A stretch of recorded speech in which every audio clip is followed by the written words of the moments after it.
Hi guys, मैं हूं Sikandar bag and students. आज के इस सेशन में हम लोग क्या करने वाले हैं? आज के इस सेशन में हम लोग जो प्रीवियस ईयर्स क्वेश्चंस है उन पर डिस्कशन करने वाले हैं। एंड स्टूडेंट, आप लोग जानते हैं प्रीवियस ईयर्स जो क्वेश्चंस होते हैं वो हमारे लिए बड़े ही ज़रूरी हो जाते हैं। और उसकी वजह स्टूडेंट यही है कि चाहे प्रीवियस ईयर्स क्वेश्चंस एमसीक्यूज हो या फिर students very short answer type हो, लॉन्ग आंसर टाइप हो स्टूडेंट, या फिर फिल इन द ब्लैंक्स हो, देखा गया है कि वो रिपीट हो जाते हैं। हाँ, फॉर्मेट बदल जाता है स्टूडेंट, और ऐसा एक बार नहीं स्टूडेंट कई बार हुआ है। और आज के इस सेशन में हम लोग जो इंपॉर्टेंट प्रीवियस ईयर्स क्वेश्चंस हैं लॉन्ग आंसर टाइप उन पर डिस्कशन करेंगे। सो स्टूडेंट, आप लोग जानते हैं कि हमारा जो सिविक्स है उसका फर्स्ट चैप्टर है पावर शेयरिंग, और जो पावर शेयरिंग के प्रीवियस ईयर्स क्वेश्चंस है वो आज के इस सेशन में हम लोग कवर करने वाले हैं।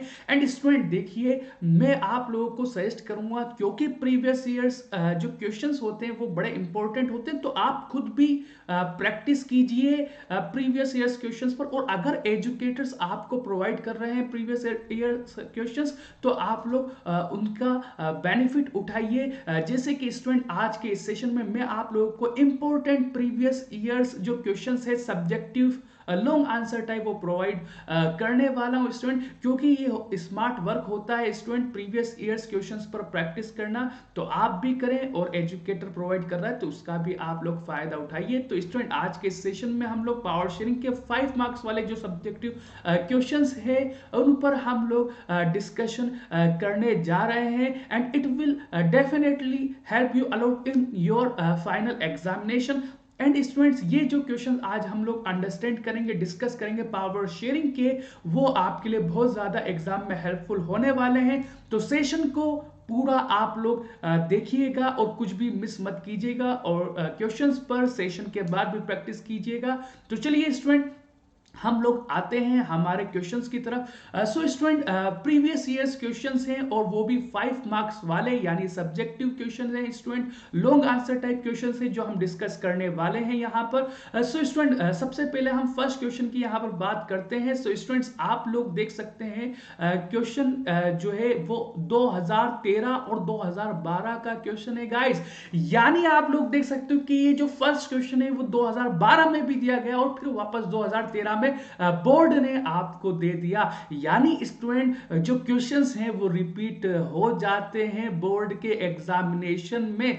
तो स्टूडेंट, आप लोग कई बार पूछते हो कि सर क्या होगा, किस तरह का पेपर होगा, किस तरह का एग्जाम होगा। कई सारे बच्चे तो स्ट्रेस लेते हैं कि भाई बोर्ड का एग्जाम है दिस ईयर। सो स्टूडेंट देखिए, मैं आप लोगों से यही कहूंगा कि बोर्ड के एग्जाम में आप लोगों को स्ट्रेस लेने की जरूरत बिल्कुल भी नहीं है। जैसे आप लोग दूसरे एग्जामिनेशन पास करते आए हैं अच्छे मार्क्स से, फुल मार्क्स से, वैसे ही आपका बोर्ड का एग्जामिनेशन होने वाला है। तो स्ट्रेस लेने की जरूरत नहीं है, बहुत ईजी क्वेश्चंस आते हैं। और सबसे इंपॉर्टेंट थिंग इज दैट कि प्रीवियस ईयर्स क्वेश्चंस तो क्या होता है, रिपीट हो जाते हैं। तो प्रीवियस ईयर्स क्वेश्चंस पर ज्यादा से ज्यादा प्रैक्टिस कीजिए। सो स्टूडेंट, आप लोग यहां देखिए, describe any 3 majoritarian measures adopted by the Sri Lanka government to establish Sinhala supremacy. So student, easy meaning बता देता हूं, क्वेश्चन में क्या पूछा गया है मैं आपको बता देता हूं। स्टूडेंट, क्वेश्चन में यही पूछा गया है कि भाई जो सिन्हाला कम्युनिटी थी श्रीलंका में, उसका पूरे श्रीलंका पर कंट्रोल हो जाए, डोमिनेंस स्टेब्लिश हो जाए, उसके लिए कौन से 3 स्टेप्स जो है वो श्रीलंका की गवर्नमेंट ने लिए थे। तो आंसर्स पर हम बात करेंगे, बट उससे पहले let's discuss some more questions guys.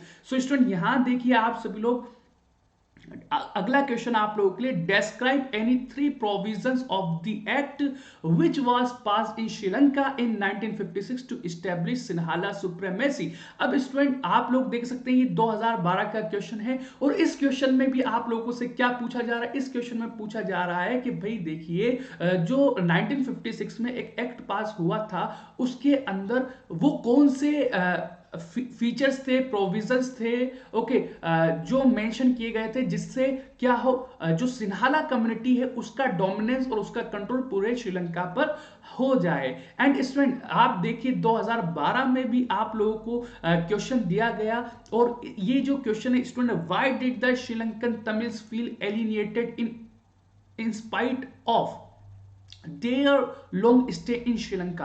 तो स्टूडेंट इस क्वेश्चन में क्या पूछा गया है आप लोगों से, इस क्वेश्चन में ये पूछा जा रहा है कि भाई जो श्रीलंका के अंदर जो तमिल स्पीकर्स थे वो अपने आप को अकेला डिस्क्रिमिनेटेड क्यों फील कर रहे थे, जबकि वो वहीं के रहने वाले थे लॉन्ग टाइम से। ओके, सो एक तरह से वो वहीं के सिटीजन्स थे, उसके बाद भी उनको डिस्क्रिमिनेशन का सामना करना पड़ रहा था। तो ऐसा क्यों, ऐसा क्या डिस्क्रिमिनेशन था, वो आप लोगों को यहाँ पर बताना है। सो स्टूडेंट अब आप लोग देख सकते हैं 2012 के अंदर ही एक और आप लोगों को क्वेश्चन दिया गया, explain 3 measures taken by Sri Lanka according to an act passed in 1956। अब स्टूडेंट देखिए, आप लोग देख रहे हैं कि इस क्वेश्चन में आपसे यह पूछा जा रहा है कि भाई जो 1956 है उसमें एक एक्ट पास हुआ था, उसमें कौन से स्टेप्स श्रीलंका में लिए गए थे। अब आप लोग देखिए अगला क्वेश्चन है आप लोगों के सामने, ये भी 2012 का क्वेश्चन है। विच 3 provisions of the act passed in Sri Lanka in 1956 established established Sinhala supremacy. तो यहां पर पूछा गया है कि भाई जो 1956 है उसके अंदर जो है वो सिन्हाला। स्टूडेंट दिस क्वेश्चन, अगर हम इस क्वेश्चन की बात करें this one and this one, ये तो बिल्कुल एग्जैक्टली जो है वो आप लोगों के लिए सेम हो जाते हैं, तो इस पर अभी हम ध्यान नहीं देंगे। ओके, ये रिपीटेड ही क्वेश्चन है जो यहाँ पर दे दिया गया है पहले ही। ओके, अब यहाँ देखिए स्टूडेंट, ये यहाँ पर दिया गया है इस क्वेश्चन को, चलिए तो इसको हम अभी इग्नोर करते हैं, अगले क्वेश्चन की बात करते हैं। Why Sri Lankan Tamils felt alienated. So student आप लोग देख सकते हैं ये 2011 का क्वेश्चन है, इसमें पूछा गया है कि भाई श्रीलंकन जो तमिल्स है वो अपने आप को अकेला क्यों समझ रहे थे, उनके अंदर इस तरह की फीलिंग्स क्यों थी कि भाई उनको डिस्क्रिमिनेट किया जा रहा है, उनके साथ डिस्क्रिमिनेशन हो रहा है। तो इसके आंसर्स पर हम अभी डिस्कशन करेंगे student. What were the reasons for the alienation of Sri Lankan Tamils, What was the effect of this on the country? तो अगला क्वेश्चन है, और स्टूडेंट ये क्वेश्चन 2011 में 2010 में आया। ओके, सो स्टूडेंट आप लोग देख सकते हैं इस क्वेश्चन में भी ये पूछा जा रहा है कि भाई जो श्रीलंकन तमिल्स हैं वो क्यों ऐसा सोच रहे थे कि उनके साथ डिस्क्रिमिनेशन किया जा रहा है, और उसके रीजन क्या थे, उनके अंदर उनको किस तरह से डिस्क्रिमिनेट किया जा रहा था, डिस्क्रिमिनेशन के पीछे क्या रीजंस थे, व्हाट वाज द इफेक्ट, और फिर उसका इफेक्ट, उसका इंपैक्ट क्या हुआ। तो आप लोगों ने चैप्टर पढ़ा है और चैप्टर में आपने डिस्कस किया कि उसकी वजह से सिविल वॉर हो गया। ओके, डिस्क्रिमिनेशन की वजह से एलिनेशन की फीलिंग जब श्रीलंकन तमिल्स में आने लगी, तमिल कम्युनिटी में आने लगी।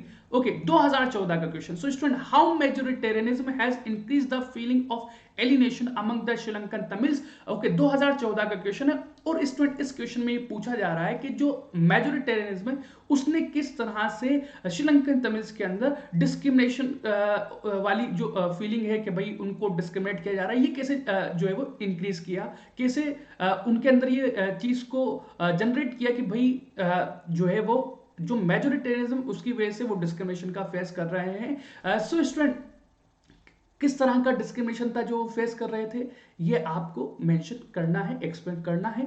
अब स्टूडेंट आप लोग देख सकते हैं कि ये जो डिफरेंट क्वेश्चन है, यहां पर आप लोग देख सकते हैं ये क्वेश्चन 2010 का क्वेश्चन है, यहां पर इस स्लाइड में, इस स्लाइड के अंदर 2011 का भी क्वेश्चन है, इस स्लाइड के अंदर 2012 का भी क्वेश्चन है, इस स्लाइड के अंदर आप लोग देख सकते हैं स्टूडेंट 2013 का भी क्वेश्चन है, और इस स्लाइड के अंदर ही आप देख सकते हैं 2014 का भी क्वेश्चन है। वन मोर थिंग स्टूडेंट, इस तरह के क्वेश्चंस, ओके, ये जितने भी क्वेश्चंस हमने डिस्कस किए हैं 1 2 3 4 एंड स्टूडेंट आप देख सकते हैं यहां पर 5 6 एंड इधर आप देख सकते हैं स्टूडेंट 7। ओके, तो टोटल 7 क्वेश्चन है। ओके, ये वाला क्वेश्चन तो रिपीटेड ही है, मतलब ये हम यहां पर भी डिस्कस कर चुके हैं। अब स्टूडेंट ये जितने भी क्वेश्चन है 7 क्वेश्चन स्लाइड के अंदर, ये जो 7 क्वेश्चन है ना, मैं आपको बता दूं 7 क्वेश्चंस जो है वो दिखने में अलग हैं, बट स्टूडेंट आंसर सभी का सेम है। तो आप देखिए कि हुआ क्या है, हुआ ये है कि बार बार क्वेश्चंस रिपीट हुए हैं, उनका फॉर्मेट बदल गया है। सो स्टूडेंट इससे पता क्या चलता है कि क्वेश्चंस रिपीट होते रहते हैं और एग्जाम में ये हमारे लिए बहुत ज्यादा हेल्पफुल होने वाले हैं। स्टूडेंट यहां तो हमने 2010 11 12 13 और 14 के क्वेश्चंस की बात की है, लेकिन स्टूडेंट इसके अलावा भी इस तरह के क्वेश्चंस ओके जो है वो उसके बाद भी आते रहे हैं, रिपीट होते रहे हैं। अब स्टूडेंट देखिए ये क्वेश्चंस अलग अलग है, फॉर्मेट अलग अलग है, लेकिन इन सभी क्वेश्चंस का आंसर सेम ही होने जा रहा है। सो स्टूडेंट, क्वेश्चंस का फॉर्मेट अलग है लेकिन आंसर सेम है। तो चलिए स्टूडेंट, अब हम लोग आंसर की तरफ बढ़ते हैं। And one more thing student, देखिए जैसे यहां पर आप देखिए 2012 दिया हुआ है, ओके। इसी तरह से यहां पर भी 2012 दिया हुआ है। स्टूडेंट एक्चुअली अलग अलग सेट के ये क्वेश्चंस हैं, ओके। थोड़ा सा क्वेश्चन वेरी कर जाता है, दैट्स व्हाई मैंने यहां पर मेंशन किया है। तो फॉर्मेट बदलता रहता है। जो मेन पर्पस ये है आपको बताने का कि भाई देखिए जो है वो फॉर्मेट चेंज होता है और क्वेश्चंस रिपीट हो जाते हैं। तो स्टूडेंट हमारे लिए इंपॉर्टेंट है कि हम लोग जो है वो क्या करें, प्रीवियस ईयर्स क्वेश्चंस पर प्रैक्टिस करें। तो चलिए स्टूडेंट, अब हम लोग आंसर की तरफ बढ़ते हैं। सो स्टूडेंट, आंसर आप लोग देख सकते हैं यहां पर। आंसर क्या है, आंसर पर आते हैं स्टूडेंट हम लोग। तो स्टूडेंट जो क्वेश्चंस हैं थे, ओके, क्वेश्चंस का कंक्लूजन मैं आप लोगों को बता दूं, यानी इजी मीनिंग, जितने भी क्वेश्चंस हमने डिस्कस किए हैं उनका इजी मीनिंग यही है कि भाई जो सिन्हाला कम्युनिटीज थी उसका डोमिनेंस स्टेब्लिश करने के लिए कौन से स्टेप्स श्रीलंकन गवर्नमेंट ने लिए थे। तो यही क्वेश्चंस में पूछा गया है। और क्वेश्चन के अंदर यह पूछा गया है कि भाई किस तरह का डिस्क्रिमिनेशन जो है वो फेस किया था तमिल स्पीकर्स ने। सो स्टूडेंट, आंसर की तरफ हम लोग बढ़ते हैं। So student, you can see here majoritarian measures adopted by the Sri Lankan government to establish Sinhala supremacy as follows। यानी स्टूडेंट्स आप लोग देख सकते हैं कि स्टूडेंट कई सारे श्रीलंकन गवर्नमेंट ने स्टेप्स लिए थे, मेजोरिटेरियन मेजर्स लिए थे, यानी मेजोरिटी को सपोर्ट करने वाले स्टेप जिससे सिन्हाला कम्युनिटी का सुप्रीमेसी डोमिनेंस स्टेब्लिश हो जाए श्रीलंका में। तो चलिए स्टूडेंट, वन बाय वन जो आंसर के अंदर स्टेप्स है उनको हम डिस्कस करते हैं। स्टूडेंट देखिए, इस तरह के सेशन से क्या होता है, रिवीजन भी होता है। हम कॉन्सेप्ट्स को दोबारा जो है वो रिवाइज करते हैं इस तरह के सेशन से। So student, this session will help you a lot for you. तो आप लोग आंसर्स को भी अच्छे से जो है वो सुनिए जो मैं आप लोगों को बताने वाला हूं, क्योंकि यहां पर हम जो है वो कॉन्सेप्ट्स भी एक तरह से रिवाइज कर रहे हैं। सो स्टूडेंट, हुआ क्या था, in 1956 an act was pass to recognise Sinhala as the only official language disregarding Tamil. मतलब यह है कि 1956 के अंदर जो श्रीलंकन गवर्नमेंट है उसने एक लॉ बनाया, एक एक्ट बनाया, और उसके अंदर यह मेंशन किया कि अब जो तमिल लैंग्वेज है उसको तो इग्नोर किया जाएगा ही, और साथ में क्या होगा, सिन्हाला जो लैंग्वेज है ना उसको ऑफिशियल बना दिया जाएगा। इसका मतलब क्या है, what is the mean of official language? इसका मतलब ये है कि भाई अब जितने भी स्कूल्स होंगे, जितने भी कॉलेजेस होंगे, जितने भी इंस्टीट्यूशंस होंगे, वहां पर क्या होगा, वहां पर जो है वो सिन्हाला लैंग्वेज का ही यूज किया जाएगा। मतलब स्टूडेंट अगर कोई स्कूल में पढ़ना चाहता है, कॉलेज में पढ़ना चाहता है, तो उसको सिन्हाला लैंग्वेज आनी चाहिए। तो कहीं ना कहीं यहाँ पर तमिल जो लैंग्वेज है उसको डिस्क्रिमिनेट किया गया, तमिल लैंग्वेज को इग्नोर किया गया। स्टूडेंट इसका मतलब जो तमिल कम्युनिटी है उनको साथ डिस्क्रिमिनेशन किया। एंड स्टूडेंट आप लोग देख सकते हैं दूसरी स्टेप क्या थी, okay, the government followed preferential politics that favoured Sinhala applicants for university position and government jobs. मतलब ये है स्टूडेंट्स कि वहां पर गवर्नमेंट ने इस तरह की जो है वो पॉलिटिक्स की, इस तरह की जो है वो पॉलिसीज बनाई, इस तरह के स्टेप्स लिए जिसके अंदर किसको फेवर किया गया, जो है वो सिन्हाला को, for vote, okay, for job, for vacancy. मतलब ये डिसाइड किया गया कि भाई देखिए हम ज्यादातर जो प्रायोरिटी है जॉब में, वैकेंसीज में, ओके, किसको देंगे, सिन्हाला कम्युनिटी को देंगे। ओके ओके, तो हुआ क्या वहां पर, चाहे वो यूनिवर्सिटीज हो, चाहे वो कॉलेजेस हो, चाहे वो स्कूल्स हो, वहां पर जितने भी टीचर्स होते थे, जितने भी जो है वो अलग अलग पोस्ट पर जो लोग होते थे वो सिन्हाला कम्युनिटी से आने लगे। यहां तक कि तमिल कम्युनिटी के लोगों को जॉब वहां पर मिलना बंद हो गया। स्टूडेंट तो स्टूडेंट कितना ज्यादा वहां पर डिस्क्रिमिनेशन हुआ, और किस तरह से आप लोग देख सकते हैं कि वहां पर मेजोरिटी कम्युनिटी को सपोर्ट किया गया। अब स्टूडेंट आप लोग देख सकते हैं एक और स्टेप वहां पर लिया गया, a new constitution stipulated that the state shall protect and foster Buddhism. एक नया कॉन्स्टिट्यूशन स्टूडेंट डिजाइन किया गया, और उसके अंदर यह मेंशन किया गया कि भाई क्या होगा, जो बौद्धिज्म रिलीजन है उसको सरकार सपोर्ट करेगी, बौद्धिस्ट रिलीजन को सरकार प्रोटेक्ट करेगी। तो सपोर्ट करने का मतलब क्या है कि भाई कोई अगर बौद्धिज्म रिलीजन सपोर्ट करने का मतलब ये है कि भाई कोई बौद्धिज्म रिलीजन को फैलाना चाहता है, ओके, तो उसको मॉनेटरी हेल्प करेगी, ओके, जो बौद्धिस्ट मॉन्क होते हैं, ओके, प्रोटेक्ट करेगी, ओके, प्रोटेक्ट एंड फोस्टर। इसी तरह से स्टूडेंट मोनेस्ट्रीज बनवाएगी, ओके, मोनेस्ट्रीज। तो इस तरह की चीजें जो है वो इंट्रोड्यूस किया। अब देखिए स्टूडेंट, सरकार का काम ये तो नहीं होता है कि वो रिलीजियस प्लेस को बनाए। सरकार की रेस्पॉन्सिबिलिटी तो प्लेसेस को बिल्ड करे, ये सरकार की रेस्पॉन्सिबिलिटी नहीं है। सरकार की रेस्पॉन्सिबिलिटी होती है कि वो सबके लिए काम करे, ओके, चाहे वो किसी भी रिलीजन के लोग हों, ओके, सभी को इक्वलिटी दे। लेकिन यहाँ पर आप लोग देख सकते हैं कि कहीं ना कहीं वहां पर दूसरे रिलीजन के लोगों के साथ डिस्क्रिमिनेशन हो रहा था, चाहे वो हिंदू कम्युनिटी हो, चाहे वो मुस्लिम कम्युनिटी हो, चाहे वो क्रिश्चियन कम्युनिटी हो।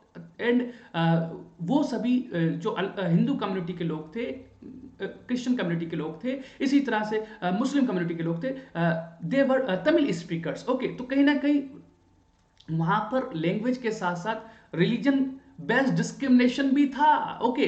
इसी तरह से student you can see here Sri Lankan Tamils felt that none of the major political parties led by the Buddhist Sinhala leaders were sensitive to their language and culture. So student आप लोग देख सकते हैं कि जो तमिल स्पीकर्स थे ना, उनका ये फीलिंग था वहां पर कि भाई कोई भी जो सिन्हाला कम्युनिटी का लीडर है, जो बौद्धिस्ट सिन्हाला कम्युनिटी के लीडर हैं, वो हमें किसी तरह का सपोर्ट नहीं कर रहे हैं, ओके। और स्टूडेंट ना ही वो हमारे लैंग्वेज को सपोर्ट कर रहे हैं, ना ही वो हमारे वे ऑफ लाइफ को पसंद करते हैं। तो वो हमें लेकर उनके अंदर कोई सपोर्ट नहीं है। वो हमारा जो रिलीजन है उसको भी वो पसंद नहीं करते हैं, और हमारी जो लैंग्वेज है उसको भी पसंद नहीं करते हैं। इस तरह की जो थॉट्स थे वो तमिल स्पीकर्स के अंदर थे, ओके। एज अ रिजल्ट अब स्टूडेंट इस तरह की सिचुएशन क्रिएट होगी, इस तरह के थॉट्स आएंगे कि भाई सिन्हाला कम्युनिटी के लीडर्स हमारे रिलीजन को भी पसंद नहीं करते हैं, हमारे कल्चर को, हमारे लैंग्वेज को भी पसंद नहीं करते हैं। तो डेफिनेटली स्टूडेंट क्या होगा, कहीं ना कहीं सिचुएशन खराब होगी। As a result the relations between the Sinhala and Tamil communities strength over time and it soon turn into a civil war. हुआ क्या, जैसे जैसे वक्त गुजरता गया, डिस्क्रिमिनेशन बढ़ता गया, और सिन्हाला और तमिल कम्युनिटीज के जो रिलेशंस थे वो वक्त के साथ और खराब होते गए। और स्टूडेंट क्या हो गया वहां पर, सिविल वॉर। अब सिविल वॉर क्या होता है स्टूडेंट, सिविल वॉर जब एक ही कंट्री के लोग आपस में स्टूडेंट लड़ते हैं तो उसको हम सिविल वॉर कहते हैं। एक ही कंट्री के अंदर जब अलग अलग ग्रुप्स, ओके, उसी कंट्री के ग्रुप्स आपस में लड़ते हैं तो इसको हम बोलते हैं सिविल वॉर। और सिविल वॉर के साथ साथ एक और टर्म यूज किया जाता है जिसको हम बोलते हैं सिविक स्ट्राइफ, ओके स्टूडेंट, क्या बोलते हैं, civic strife, okay, civil strife भी बोल सकते हैं उसको, ओके, सिविल स्ट्राइफ, ओके। तो इसको भी आप लोग याद रखिएगा, सिविल स्ट्राइफ, ओके। तो civil strife and civil war both are same basically. अब स्टूडेंट ये हमने यहां पर 7 क्वेश्चंस के आंसर्स को डिस्कस किया है, ओके स्टूडेंट, 7 क्वेश्चंस के आंसर को डिस्कस किया है। और हमने यहां पर क्या डिस्कस किया, वो स्टेप्स जो श्रीलंकन गवर्नमेंट ने ली ताकि सिन्हाला जो कम्युनिटी है उसका कंट्रोल हो जाए श्रीलंका पर पूरी तरह से। साथ में वो स्टेप्स डिस्कस किए, ओके, जिसकी वजह से डिस्क्रिमिनेशन फेस किया किसने, तमिल स्पीकर्स ने, एलिनेशन की फीलिंग को फेस किया तमिल स्पीकर्स ने। तो स्टूडेंट क्वेश्चंस अलग अलग हैं, आंसर एक ही है। तो चलिए student let's come to our some more questions, okay, जो प्रीवियस ईयर्स एग्जामिनेशन में आप लोगों को दिए गए थे। तो चलिए स्टूडेंट अगले क्वेश्चंस की तरफ हम लोग बढ़ते हैं। So student you can see here, यहां पर आप लोग देख सकते हैं ये जो क्वेश्चंस है ये भी प्रीवियस ईयर्स एग्जामिनेशन में आए और 5 मार्क्स के ये क्वेश्चंस थे। So student you can see first question here, explain how Belgium was able to solve its ethnic problem. Explain how Belgium was able to solve its ethnic problem. Means student question में आप लोगों से ये पूछा जा रहा है, आप लोगों से ये पूछा जा रहा है कि भाई जो बेल्जियम के अंदर फ्रेंच कम्युनिटी और डच कम्युनिटी के बीच में जो प्रॉब्लम थी, जो लड़ाई था, जो झगड़ा था, जो टेंशन था, वो किस तरह से वहां पर खत्म किया गया। तो आपको पता होगा किस तरह से खत्म किया गया, यूनो कैसे खत्म किया गया? कॉन्स्टिट्यूशन को चेंज किया गया, इक्वालिटी को एंश्योर किया गया। ओके, तो कई सारे स्टेप्स लिए गए थे। ओके, जब कॉन्स्टिट्यूशन को चेंज किया गया तो वो सारी चीजें आप लोगों को यहां पर मेंशन करनी है। तो क्वेश्चन इजी है, आंसर भी इजी है। तो चलिए स्टूडेंट अगले क्वेश्चन की तरफ हम बढ़ते हैं, उसको समझते हैं। 2013 का ये क्वेश्चन था। अब 2011 के अंदर जो क्वेश्चन आप लोगों को दिया गया उसकी हम यहां पर बात करते हैं। So student explain the power sharing arrangement in Belgium. Student you know के बेल्जियम में पहले पावर शेयरिंग तो थी नहीं, लेकिन जब कॉन्स्टिट्यूशन को चेंज किया गया तो पावर शेयरिंग का आइडिया फॉलो किया गया, इंट्रोड्यूस किया गया। सो स्टूडेंट हुआ क्या? हुआ यही कि जो पावर शेयरिंग है वो एंश्योर करने के लिए 4 टाइम कॉन्स्टिट्यूशन को चेंज किया गया। तो हमें यहाँ पर वो सारे चेंजेस को मेंशन करना है। ओके, जिसने पावर शेयरिंग को इंट्रोड्यूस किया बेल्जियम के अंदर। तो चलिए स्टूडेंट अगले क्वेश्चन की तरफ बढ़ते हैं। State the main elements of the power sharing model evolve in Belgium. Okay, तो ये 2011 का क्वेश्चन है student. State the main elements of the power sharing model evolve in Belgium. यहां पर ये पूछा गया है कि भाई कौन कौन से फीचर्स थे बेल्जियम के पावर शेयरिंग वाले सिस्टम में, यानी कौन कौन से फीचर्स को वहां पर इंट्रोड्यूस किया गया था जिससे पावर शेयरिंग वहां पर हो जाए। एक्चुअली स्टूडेंट आप लोगों को पता होगा कि जो पूरा लड़ाई झगड़ा था कहां पर? बेल्जियम में। उसकी वजह क्या थी? उसकी वजह यही थी कि वहां पर पावर शेयरिंग नहीं थी, सारी पावर्स का कंसंट्रेशन फ्रेंच कम्युनिटी के पास था। लेकिन बाद में वहां पर पावर शेयरिंग को फॉलो किया गया। तो वो कौन कौन से एलिमेंट्स थे तो वहां पर इंट्रोड्यूस किए गए, वो यहां पर आप लोगों को मेंशन करना है इसके आंसर में। Explain with examples. Let's discuss another question guys. Explain with examples the accommodative experience of Belgium for peace and harmony। आपको पता होगा स्टूडेंट कि लड़ाई चल रही थी पावर शेयरिंग वाले चैप्टर में, हमने डिस्कस किया किसके बीच में लड़ाई चल रही थी? फ्रेंच और डच कम्युनिटी के बीच में लड़ाई चल रही थी। वहां पर पीस नहीं था, वहां पर हार्मोनी नहीं था। ओके, 1950s में बहुत ज्यादा वहां पर जो है वो टेंशन इंक्रीज हो गई, यानी वहां पर कॉन्फ्लिक्ट हो गया, लड़ाई झगड़े भी हुए। सो स्टूडेंट पीस गायब था, हार्मोनी गायब था। तो हमने ये भी तो पढ़ा ना चैप्टर में कि फिर वहां पर पीस हो गया, फिर वहां पर कभी लड़ाई नहीं हुआ, फिर वहां पर कभी झगड़ा नहीं हुआ। तो आखिर क्या वजह थी कि वहां पर पीस आया? कौन से स्टेप्स को फॉलो किया गया जिनकी वजह से वहां पर पीस आ गया, हार्मोनी जो है वो एस्टेब्लिश हो गई, लड़ाई झगड़ा खत्म हो गया। सो स्टूडेंट आप लोग देख सकते हैं इस स्लाइड के अंदर हम लोग जो है वो 2011 का क्वेश्चन डिस्कस किए। हम लोग जो है वो 2000 जो है वो आप देख सकते हैं 13 का क्वेश्चन डिस्कस किए। इसी तरह से आप लोग देख सकते हैं 2019 का भी क्वेश्चन हमने यहाँ पर डिस्कस किया है। स्टूडेंट ईयर्स अलग हैं, क्वेश्चंस के फॉर्मेट अलग हैं, बट स्टूडेंट आप लोग देख सकते हैं यहाँ पर कि जितने भी क्वेश्चंस हैं उनका आंसर एक ही होगा। ओके, क्वेश्चंस का फॉर्मेट अलग है लेकिन क्वेश्चंस के आंसर सेम होने जा रहे हैं। सो स्टूडेंट इजी क्वेश्चन है, आंसर भी इजी है अगर आपने चैप्टर पढ़ा है, क्योंकि चैप्टर भी बहुत ज्यादा इजी है। एंड स्टूडेंट देखिए, अगर आप लोग आंसर राइटिंग को अच्छा करना चाहते हैं तो मैं तो आप लोगों को सजेस्ट करूंगा कि आप लोग मेरे सेशन को देख रहे हो, आंसर्स को आप सुन रहे हो, लेकिन इन क्वेश्चंस के आंसर आप खुद से लिखिए।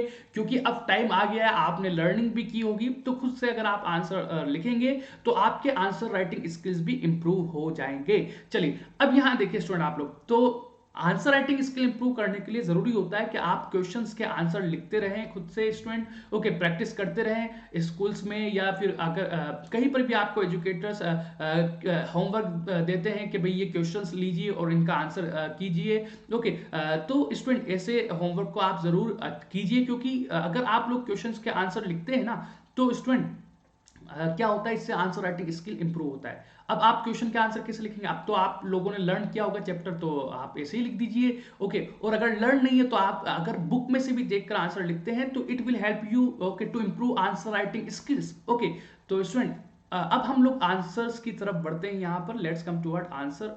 ओके, तो स्टूडेंट यहाँ देखिए आप सभी लोग, आंसर की अगर हम बात करें स्टूडेंट यहाँ पर, तो the main elements of the power sharing model evolve in Belgium were.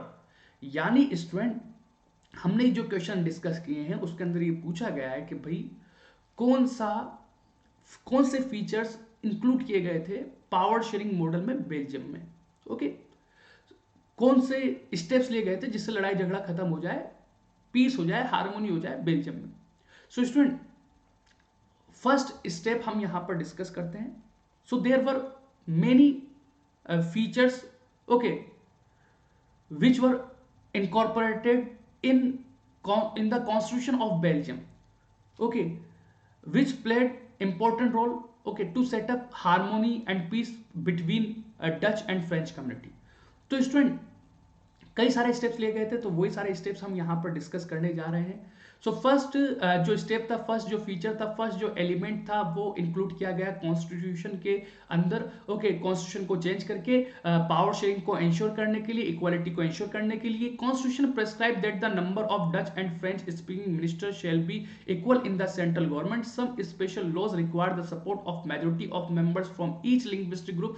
Thus no single community can make decision unilaterally. मतलब ये है स्टूडेंट, इजी मीनिंग आप लोगों को मैं इस पॉइंट का बताता हूं. सेंट्रल गवर्नमेंट होती है ना देश में, हमारे देश में भी सेंट्रल गवर्नमेंट है, उसका हेड प्राइम मिनिस्टर होता है, तो वहां पर भी सेंट्रल गवर्नमेंट थी. उसमें ये डिसाइड किया गया कि भाई सेंट्रल गवर्नमेंट में अगर मान लीजिए 100 मिनिस्टर्स होते हैं, तो 50 मिनिस्टर्स डच कम्युनिटी के होंगे और 50 मिनिस्टर्स ही जो है वो फ्रेंच कम्युनिटी के होंगे. तो स्टूडेंट पहले तो सारे मिनिस्टर्स ही फ्रेंच कम्युनिटी के थे, अब डच कम्युनिटी को भी मिनिस्टर मिल गए सेंट्रल गवर्नमेंट में, तो मतलब इक्वालिटी को यहाँ पर एंश्योर किया गया. एंड स्टूडेंट अगला जो पॉइंट है, जिस कौन सा फीचर इंक्लूड किया गया, let's try to understand. Okay, let's try to discuss.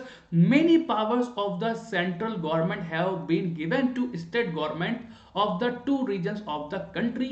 The state government are not subordinated to the central government. Student, इसका मतलब क्या है? इसका मतलब यही है कि वहां पर आइडिया ऑफ फेडरलिज्म को फॉलो किया गया. किसको फॉलो किया गया? फेडरलिज्म को फॉलो किया गया स्टूडेंट्स. ओके, फेडरलिज्म क्या होता है आप लोगों को पता है. फेडरलिज्म एक ऐसा सिस्टम है जहां पर सेंट्रल गवर्नमेंट भी होती है, स्टेट गवर्नमेंट भी होती है, और सेंट्रल गवर्नमेंट के पास भी पावर होती है और स्टेट गवर्नमेंट के पास भी पावर होती है. बेल्जियम के अंदर पहले फेडरलिज्म नहीं था, वहां पर यूनिटरी सिस्टम था. यूनिटरी सिस्टम में क्या होता है, सेंट्रल गवर्नमेंट भी होती है, स्टेट गवर्नमेंट भी होती है, लेकिन सेंट्रल गवर्नमेंट के पास सारी पावर्स होती है. तो वो एक डेमोक्रेटिक सिस्टम नहीं होता है. तो क्योंकि लोगों की वहां पर डिमांड थी कि भाई फेडरलिज्म होना चाहिए, यानी स्टेट गवर्नमेंट के पास भी खुद की पावर और इंडिपेंडेंस होना चाहिए, तो दैट्स वाई यहां पर ये इंक्लूड किया. ओके, ये फीचर पावर शेयरिंग मॉडल में. एंड स्टूडेंट चलिए अगले फीचर की तरफ हम बढ़ते हैं जो इंक्लूड किया गया था कॉन्स्टिट्यूशन के अंदर, कॉन्स्टिट्यूशन को चेंज करके पावर शेयरिंग मॉडल में, ताकि लड़ाई झगड़ा खत्म हो जाए. Brussels had a separate government in which both the communities have equal representation. The French speaking people accepted equal representation in Brussels because the Dutch speaking community has accepted equal representation in the central government. मतलब क्या है student? इसका मतलब यह है student कि वहां की कैपिटल की अपनी एक गवर्नमेंट थी, सेपरेट गवर्नमेंट थी. ओके, हमारे देश में भी कैपिटल है दिल्ली और उसकी भी अपनी गवर्नमेंट है. तो वहां पर क्या था स्टूडेंट, वहां पर भी जो गवर्नमेंट थी ना, कैपिटल की गवर्नमेंट, उसके अंदर भी इक्वालिटी को शेयर किया गया. कैपिटल की गवर्नमेंट में किस तरह से इक्वालिटी दी गई कि भाई वहां ये डिसाइड किया गया कि अगर ब्राजील्स की जो गवर्नमेंट है उसमें अगर 100 मिनिस्टर्स होंगे, तो वहां पर भी क्या इंट्रोड्यूस किया गया, 50 मिनिस्टर्स जो है वो डच कम्युनिटी के होंगे और 50 मिनिस्टर जो है वो फ्रेंच कम्युनिटी के होंगे. तो स्टूडेंट आप लोग देख सकते हैं कि किस तरह से वहां पर इक्वालिटी को इंश्योर किया गया. स्टूडेंट के ब्राजील्स के अंदर जो फ्रेंच कम्युनिटी थी उसकी पॉपुलेशन 80% थी और डच कम्युनिटी की जो पॉपुलेशन थी वो 20% थी. बट उसके बाद भी वहां पर क्या किया गया, पॉपुलेशन कम होने के बाद भी इक्वल मिनिस्टर्स दिए गए. किसको? डच कम्युनिटी को, कि भाई भले ही आपकी पॉपुलेशन कम है लेकिन आपके मिनिस्टर्स जो है वो उतने होंगे जितने फ्रेंच कम्युनिटी के होंगे. तो स्टूडेंट ये कितना ज्यादा इक्वालिटी मतलब वहां दिया गया, क्योंकि वो जानते थे कि भाई इक्वालिटी होगी तभी देश आगे बढ़ेगा. ओके, तो स्टूडेंट इस तरह का उन्होंने फीचर इंट्रोड्यूस किया गया वहां पर. अगला जो फीचर था, apart from the central and the state government there is a third kind of government called the community government. वहां पर कम्युनिटी गवर्नमेंट को भी इंट्रोड्यूस किया गया. अब स्टूडेंट मतलब वहां सेंट्रल गवर्नमेंट थी, स्टेट गवर्नमेंट थी और कम्युनिटी गवर्नमेंट को भी इंट्रोड्यूस कर दिया गया. अब ये कम्युनिटी गवर्नमेंट का क्या काम था स्टूडेंट, मैं आप लोगों को समझा देता हूं कम्युनिटी गवर्नमेंट के बारे में. स्टूडेंट कम्युनिटी गवर्नमेंट जो है, यू कैन सी है कम्युनिटी गवर्नमेंट, वहां पर ये डिसाइड किया गया कि भाई फ्रेंच कम्युनिटी है. ओके, क्या है? फ्रेंच कम्युनिटी है, डच कम्युनिटी है, इसी तरह से वहां पर क्या है, जर्मन कम्युनिटी है. तो फ्रेंच कम्युनिटी की खुद की अपनी कम्युनिटी गवर्नमेंट होगी. ओके, इनकी भी अपनी एक कम्युनिटी गवर्नमेंट होगी, कम्युनिटी गवर्नमेंट. डच कम्युनिटी की भी अपनी कम्युनिटी गवर्नमेंट होगी, कम्युनिटी गवर्नमेंट, ओके, और जर्मन कम्युनिटी की भी अपनी कम्युनिटी गवर्नमेंट होगी। यानी तीनों कम्युनिटीज को अपनी अपनी जो है ना वो गवर्नमेंट मिल गई। ओके, अच्छा, ये इसका काम क्या था? इसका काम ये था कि भाई जो कम्युनिटी गवर्नमेंट है वो एजुकेशन पर काम करेगी, कल्चर को लेकर काम करेगी, एजुकेशन रिलेटेड पावर थी स्टूडेंट। ओके, मतलब क्या था? मतलब ये था कि भाई अगर फ्रेंच कम्युनिटी को चाहिए कि उनके लिए स्कूल्स ओपन हो, उनको उनकी एजुकेशन को बढ़ाया जाए फ्रेंच कम्युनिटी के लोगों को, तो वो फ्रेंच कम्युनिटी गवर्नमेंट की रेस्पॉन्सिबिलिटी है। डच कम्युनिटी गवर्नमेंट की रेस्पॉन्सिबिलिटी ये थी कि भाई वो अपनी कम्युनिटी के लोगों को एजुकेट करें, उनके लिए स्कूल्स बनाए, ओके, यूनिवर्सिटीज बनाए, और जर्मन कम्युनिटी को भी यही जर्मनी कम्युनिटी गवर्नमेंट को भी यही पावर दी गई। तो सबको सबकी अलग अलग गवर्नमेंट बना दी स्टूडेंट। पहले क्या था? पहले सारी पावर फ्रेंच कम्युनिटी के पास थी। जितने भी स्कूल्स ओपन होते थे उनमें फ्रेंच कम्युनिटी के लोगों को फायदा मिलता था। लेकिन स्टूडेंट अब क्या किया गया कि भाई देखिए, फ्रेंच कम्युनिटी गवर्नमेंट होगी जो फ्रेंच कम्युनिटी के लोगों को एजुकेट करेगी, डच कम्युनिटी गवर्नमेंट होगी वो डच कम्युनिटी को एजुकेट करेगी, और इसी तरह से जो जर्मन कम्युनिटी गवर्नमेंट होगी वो जर्मन कम्युनिटी को एजुकेट करेगी। तो इस तरह का सिस्टम उन्होंने इंट्रोड्यूस किया स्टूडेंट। पूरी तरह से डिस्क्रिमिनेशन को उन्होंने खत्म कर दिया। अब कोई ये नहीं कहने वाला था कि भाई हमारे साथ कोई गलत कर रहा है। ओके, अब कोई किसी को के ऊपर एलिगेशन नहीं लगा सकता कि भाई अगर हम एजुकेट नहीं हो पा रहे हैं तो भाई फ्रेंच वालों की वजह से एजुकेट नहीं हो पा रहे हैं या जर्मन वालों की वजह से एजुकेट नहीं हो पा रहे हैं। अब सबकी अपनी अपनी गवर्नमेंट है। ओके, तो स्टूडेंट अब, और स्टूडेंट जैसे फ्रेंच कम्युनिटी गवर्नमेंट के जो लीडर्स होंगे वो कौन इलेक्ट करेगा? फ्रेंच कम्युनिटी के लोग इलेक्ट करेंगे। Okay student, French community government के जो लीडर्स होंगे वो फ्रेंच कम्युनिटी इलेक्ट करेंगे, ये इंट्रोड्यूस किया गया। और डच कम्युनिटी गवर्नमेंट के लीडर को डच कम्युनिटी के लोग जो है वो इलेक्ट करेंगे। और इसी तरह से जो आपका जर्मन कम्युनिटी है वो अपनी जर्मन कम्युनिटी गवर्नमेंट के लीडर्स को इलेक्ट करेंगे। इस फीचर को इंक्लूड किया गया। This community government is elected by the people belonging to one language community, Dutch, French and German speaking. This government has the power regarding cultural, educational and language related issues. So students, यहाँ पर हम लोग हमारा जो discussion है उसको finish करते हैं। और स्टूडेंट मैं तो यही कहूँगा कि आप लोग सेशन को लाइक कर दीजिए, शेयर कर दीजिए, और स्टूडेंट्स क्वेश्चंस पर, प्रीवियस ईयर्स क्वेश्चंस पर प्रैक्टिस कीजिए। और student I will try to take some more sessions on previous years questions ताकि आप लोगों को बेनिफिट मिले स्टूडेंट्स। एंड स्टूडेंट देखिए, प्रीवियस ईयर्स क्वेश्चंस के कई सारे फायदे होते हैं। ओके, और क्लास में अगर हम डिस्कस करते हैं तो कॉन्सेप्ट्स भी डिस्कस होते हैं। तो स्टूडेंट ऐसे सेशंस को देखते रहिए एंड आते रहिए। And student thank you, thanks for coming, thanks for watching guys. And student आप लोगों को इस तरह के और सेशंस चाहिए तो कमेंट करके हमें बताइए। So thank you guys, and पढ़ते रहिए, मेहनत करते रहिए गाइस।